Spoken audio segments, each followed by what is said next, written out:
बिस्मिल्लाहिर्रहमानिर्रहीम। अस्सलामु अलैकुम। वदाह अल यमन और उम्मुल नबीन दोनों बचपन में इकट्ठे रहते थे। दोनों एक दूसरे से मोहब्बत करते थे। जब ये लड़की बालिग हुई तो इसको पर्दा करा दिया गया। इस वजह से दोनों इंतहाई बेचैन हो गए। जब वलीद बिन अब्दुल मलिक ने हज किया तो उम्मुल नबीन के हुस्न की रानाइयों की खबर पहुंची। वलीद ने उससे शादी कर ली और अपने साथ मुल्क शाम ले गया और वदाह की अकल मारी गई। ये उसके सदमे से रोज़ बरोज़ गुलता रहा। जब मुसीबत इंतहा को पहुंची तो इसने मुल्क शाम को सफ़र किया और वलीद बिन अब्दुल मलिक के महल के इर्द गिर्द रोज़ाना चक्कर काटने लगा। इसको कोई हिला नहीं मिलता था। इसने एक दिन पीले रंग की एक लोंडी को देखा तो उससे पूछा, तुम उम्मुल नबीन को जानती हो? उसने कहा कि तुम मेरी मलिका के बारे में पूछ रहे हो। तो उस नौजवान ने कहा, हाँ, वो मेरी चचा ज़ाद है। वो मेरे यहाँ पहुँचने पर बहुत खुश होगी अगर तुम उसको इत्तला कर दो। उस लोंडी ने कहा कि मैं उसको ज़रूर इत्तला करूँगी। चुनाचे वो लोंडी चली गई और उम्मुल नबीन को इत्तला कर दी। उम्मुल नबीन ने कहा कि उसको कहो कि तुम अपनी जगह रहो, यहाँ तक कि तुम्हारे पास मेरा पैगाम ना आ जाए। मैं तुम्हारे लिए कोई तदबीर करती हूँ। तो उसने हिला करके उसको अपने पास बुलवा लिया और संदूक में बंद कर दिया।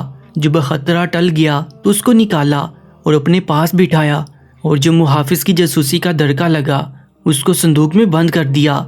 एक मर्तबा वलीद बिन अब्दुल मलिक बादशाह को एक कीमती तोहफा पेश किया गया तो उसने अपने एक नौकर से कहा, ये तोहफा लो और उम्मुल नबीन के पास ले जाओ और उनसे कहो ये अमीरुल मोमिनीन को तोहफा दिया गया है। चुनाचे जब वो उसको लेकर चला और बगैर इजाज़त अंदर दाखिल हुआ और वदाह को उम्मुल नबीन के पास बैठा देखा तो एक तरफ हो गया, मगर उम्मुल नबीन को मालूम ना हो सका और वदाह संदूक में जाकर छुप गया। और खादिम ने उम्मुल नबीन को पैगाम पहुंचाया और कहा, आप तोहफा मुझे अता कर दें। तो उम्मुल नबीन ने कहा कि तुम्हें क्यों दूं, तुम इसका क्या करोगे? तो गुलाम खादिम जब बाहर गया तो उम्मुल नबीन पर सख्त गुस्सा में था और वलीद के पास आकर सारा वाक़या सुना दिया और जिस संदूक में वदाह को छुपा हुआ देखा था उसकी निशानी भी बता दी।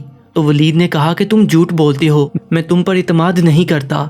फिर वलीद जल्दी से उठा और उम्मुल नबीन के पास पहुंचा। जब वो घर पर ही था और उसके घर में बहुत संदूक रखे हुए थे तो ये आकर उसी संदूक पर बैठ गया जिसके मुतल्लिक खादिम ने बताया था और कहा कि उम्मुल नबीन ये संदूक मुझे तोहफे में दे दो। तो उसने कहा, अमीरुल मोमिनीन ये भी और मैं भी आपके हैं। तो वलीद ने कहा, नहीं, बस मुझे तो ये संदूक चाहिए जो मेरे नीचे है। उसने कहा, ए अमीरुल मोमिनीन इसमें औरतों वाली कुछ मखसूस चीज़ें हैं। वलीद ने कहा, मुझे और कुछ नहीं चाहिए। तो उम्मुल नबीन ने कहा, ये आपका है। तो वलीद ने हुक्म दिया और संदूक को उठा लिया गया और गुलामों को बुलाकर एक कुआं खुदवाया। जब कुआं पानी तक खुद गया तो अपना मुंह संदूक पर रखकर कहा, ये संदूक हमें तुम्हारे मुतल्लिक कोई खबर पहुंची है। अगर सच है तो हम तुम्हारी खबर को दफन करते हैं और तेरे बाद के लोगों को सबक सिखाते हैं, और अगर खबर झूठी है तो लकड़ी के किसी संदूक को दफन करने का हमें कोई गुनाह नहीं है। फिर उसने इसका हुक्म दिया और उसको गड्ढे में फेंक दिया गया और उस खादिम के बारे में हुक्म दिया और उसको भी उसके ऊपर फेंक दिया गया। और फिर उन दोनों के ऊपर मट्टी डलवा दी गई और उम्मुल नबीन अपने महल में रोती हुई पाई गई, यहाँ तक कि वो भी एक मुंह के बल गिरकर मरी हुई पाई गई। मैंने एक बार एक दरवेश से सवाल किया था कि इश्क हकीकी और इश्क मजाजी में क्या वाज़ेह फ़र्क है।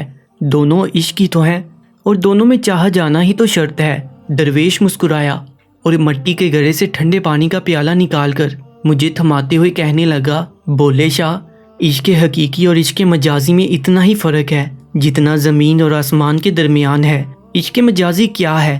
तुम किसी इंसान के इश्क में पागल हो जाते हो। चलो हो गया इश्क, अब क्या होगा? कोई तुम्हारे महबूब की तरफ देखे तो बुरा लगेगा, कोई उसका आशिक बने तो उसे कत्ल करने पर तुल जाओगे, कोई उससे मोहब्बत की बातें करे तो उस दास्तान गो से नफरत करने लगोगे। इश्क मजाजी रकीब से नफरत सिखाने लगता है। इश्क हकीकी में ऐसा नहीं होता, ये तो सरापा इश्क है। इश्क हकीकी में रकीब से भी मोहब्बत होने लगती है। महबूब का जिक्र करने वालों को तलाश किया जाने लगता है। महबूब के आशिक से भी अकीदत हो जाती है।